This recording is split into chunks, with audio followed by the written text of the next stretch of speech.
අලුත් ලීක් එක බැලුවද? උඹටත් නංගි කෙනෙක් ඉන්නවද? උඹටත් අක්කා කෙනෙක් ඉන්නවද? අම්මගෙන් අප්පගෙන් හැදුන සහෝදරයෙක්ද? නැත්නම් සහෝදරියක්ද? දැන් මේ දවස්වල කවුරුත් හොයන සිදුවීමක් තමයි අර කෙල්ලෙක්ගේ වීඩියෝ එකක්. ඔන්න දැන් කවුද වීඩියෝ එක මොකද්ද වීඩියෝ එක? එහෙම කියලා දැන් හොයනවා ඇති. ඉස්සලා මේ වීඩියෝ එක බලන්නකෝ.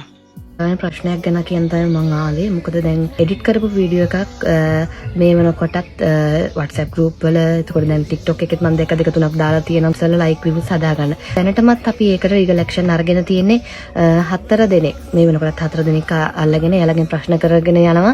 මොකද මෙහෙම කරන්න එපා. කෙල්ලෙක්ගේ ජීවිතයක්. මොකද ඒ ළමයා පාරක බහැලා යන්න ඕනි. කවුරුත් දන්න චරිතයක්. ඉතින් ඒ හින්දා ඔහොම කරන්න එපා. ඔයාලගේ පේජ් වල ලයික් හදාගන්න පේජ් ඇඩ්මින්ලා මේක වීඩියෝ එක දාන්න එපා. මටම ලැජ්ජයි. මොකද ලංකාවේ කියන රටේ මේ පොඩි රටේ පොඩි දෙයක් ඒක ප්‍රශ්නයක් නෑ. ඒක කරපු ළමයා කරපු කෙනෙක් නම් ඒ දෙයකට සම්බන්ධ කෙනෙක් නම් නෑ. ඒත් නෑ. එඩිට් කරපු වීඩියෝ එකක් අරගෙන මේ හතර වටේට මේක යවව මඩ ගහනවා. ඉතින් එහෙම කරන්න එපා. කෙල්ලෙක් මෙතන ඉන්නේ. චුට්ටක් හොයලා බලලා ඔයාලා දාන වීඩියෝ එකක් පෝස්ට් එකක් ෂෙයා කරන්න. ඔයාලා මේක සමහරක් වීඩියෝස් වල කමෙන්ට්ස් දැක්කම පස්සේ හිතනවා මෙච්චර අසහනකාරයෝ ටිකක් ලංකාවේ ඉන්නවද කියලා. මේ පොඩි ළමයි. ඇත්තටම හරි දුකයි. මොකද මෙච්චර මේ හොඳට වැටික් කරන් යනකොට කකුලෙන් අදින්න බලාගෙන මිනිස්සු ඉන්නවා කියලා තේරෙන්නේ දැන්. ඉතින් බලමු. දැනටම CID එකේ වැඩ පටන් ගන්න තියෙන්නේ. ඉස්සරහට බලමු කවුද මේක හදුවේ, කවුද මේක කරන්නේ. හැබැයි ඉතින් අපි නිකන් ඉන්නෙත් නෑ. ගන්න පුළුවන් ඇක්ෂන් එක උපරිමයෙන් අරගෙන තමයි නවතින්නේ.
මෙයා ලංකාවේ මම දැකලා තියෙනවා TikTok එකේ ෆොටෝග්‍රැෆි කරනවා හැමතරම.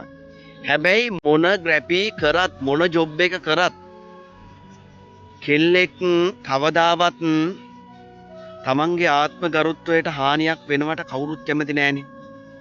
තමන්ගේ අම්මා තාත්තවත් කැමති නෑ.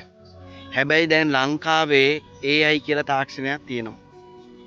එතකොට සමහරක් AI ආවට පස්සේ AI වලින් වෙන අතල් තමයි ගන්නෙ. ලංකාවට AI දුන්නාට පස්සේ අපේ උන් කරන වැඩේ ඒකේ ෆොටෝ එකක් ආවත් නැත්නම් වෙන මොන හරි ආවත් ඒකෙන් වීඩියෝ එකක් හදන්න තමයි බලාගෙන ඉන්නේ. හැබැයි AI වලින් වෙන වැඩ ගන්න බැරිද? වෙන විදිහට වැඩ කරන්න බැරිද? පුළුවන්. බලපංකෝ මේ වගේ සහෝදරියක්ගේ වීඩියෝ එකක් ලීක් වෙලා කියලා TikTok එකට යන්න බෑ. හැමතැනම වෛරල් වෙලා ෂෙයා වෙනවා. උඹලා තුඩට පහට ගිහිල්ලා බලනකොට පොඩ්ඩක් හොයලා බලන්න. සමහරකම් ආලා තියෙනවා මම තාම බැලුවේ නෑනේ. වීඩියෝ එක තාම දැක්කේ නෑනේ. මොකද්ද වීඩියෝ එක? එහෙම කියලාත් දාලා තියෙනවා සමහර තැන්වල. සමහර තැන්වල මේ වීඩියෝ එක අරගෙන ෆොටෝ හදලා අලුත් වීඩියෝ එක බැලුවේ නෑ. අලුත් ලීක් එක බැලුවේ නෑ. එහෙම කියලාත් දාපු තැන් තියෙනවා. මම මේ පැත්තෙන් බලන්න මෙන්න මේ ෆොටෝ එක තමයි ඒකේ සඳහන් වෙලා තියෙන්නේ. හැබැයි කොහොම කෙසේ කතා කරත් මම දැක කෝනාර ඒ සහෝදරයා කතා කරලා තියෙනවා යාගේ අක්කා ගෙන්නලා දැන් නංගිට පාරටවත් බැහැ ගන්න විදිහක් නැහැ කියලා. ඒකට මගේ නම් වෙච්ච දේ මම හිතන්නේ අනිත් කෙනෙක්ට වෙන ප්‍රශ්නෙට ඔයාට මේක බලන තවත් කෙනෙක්ට වෙන්න පුළුවන්. ඉතින් කියන්න තියෙන්නේ මෙහෙම කරන්න එපා. මොකද ගැහණු ළමෙක් ඒ ළමෙක්ට පාරක බහැලා යන්න ඕනේ. එයාට තියෙන පීඩනයක් විතර. හැබැයි උඹලත් මේ වගේ වීඩියෝ බලබලා යනවා නම් ෂෙයා කරනවා නම් දැන් ඒක නවත්ත ගන්නilla. ඇයිද දන්නවද? උඹටත් නංගි කෙනෙක් ඉන්නවා නම් උඹටත් අක්කා කෙනෙක් ඉන්නවා නම් කවදාවත් AI වලින් හදලා හෝ නැත්නම් වෙන ප්‍රතිරූපයකින් වීඩියෝ එකක් ලීක් වුණා හෝ එහෙම කිකියා උඹලා කවදාවත් ඔය වීඩියෝ එක ෂෙයා කර යන්නේ නැහැ. ඒකට හේතුව තමයි Tamanටත් සහෝදරියක් ඉන්නවනම් කවදාවත් අක්කා කෙනෙක්ගේ නංගි කෙනෙක්ගේ මේ වගේ වීඩියෝ එකක් ලීක් වෙලා කියලා වීඩියෝ එකක් හදලා ඒක TikTok එකට දාලා ඒක Facebook එකට දාලා නැත්නම් වෙන තැන් වලට යොමු කරලා එහෙම කර වීඩියෝ කවදාවත් ෂෙයා කරන්නේ නැහැ. උඹලත් මෙහෙම දේවල් කරනවනම් දැන්වත් නතර කරගන්නilla. උඹලා දන්නවද මචං? ඒ කෙල්ල කොයි තරම් මැරි ඉපදෙනවද?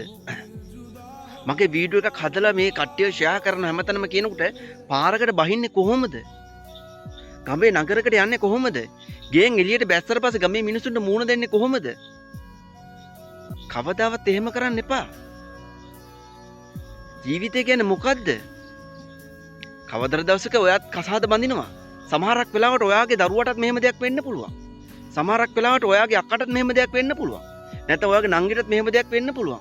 මේ වීඩියෝ එක බලන කෙනා සමහරක් වෙලාවට අයියා කෙනෙක්, අම්මා කෙනෙක්, තාත්තා කෙනෙක්, නංගි කෙනෙක්, අක්කා කෙනෙක්, සීයා කෙනෙක්, ආච්චි කෙනෙක් වෙන්න පුළුවන්. නැත්නම් ඔය නොකිය කවුරු හරි වෙන්න පුළුවන්.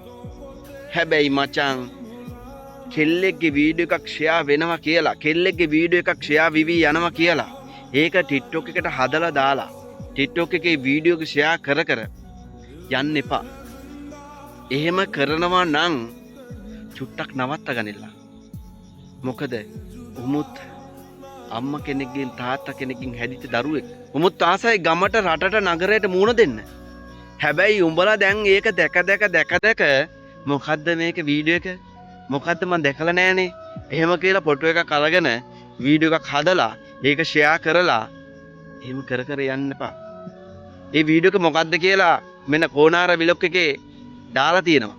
ඒ අක්කවිලා කතා කරනවා. ඒ කතාව පොඩ්ඩක් අහපල්ලා. පව් මොකද දන්නවද?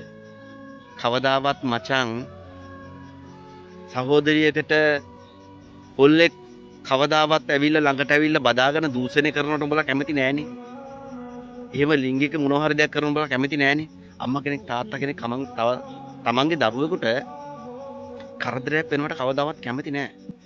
හැබැයි ඒ දුක දරා ගන්න බැරුව ඒ කෙල්ල දැන් කොයිතරම් දුක් විඳිනවද ඇතිද?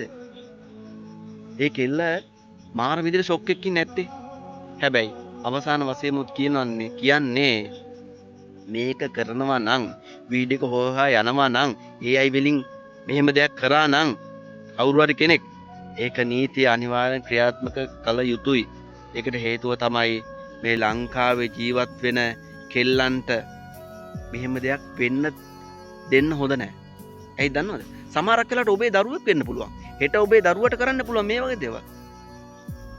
හෙට ඔබේ සහෝදරියකට කරන්න පුළුවන්.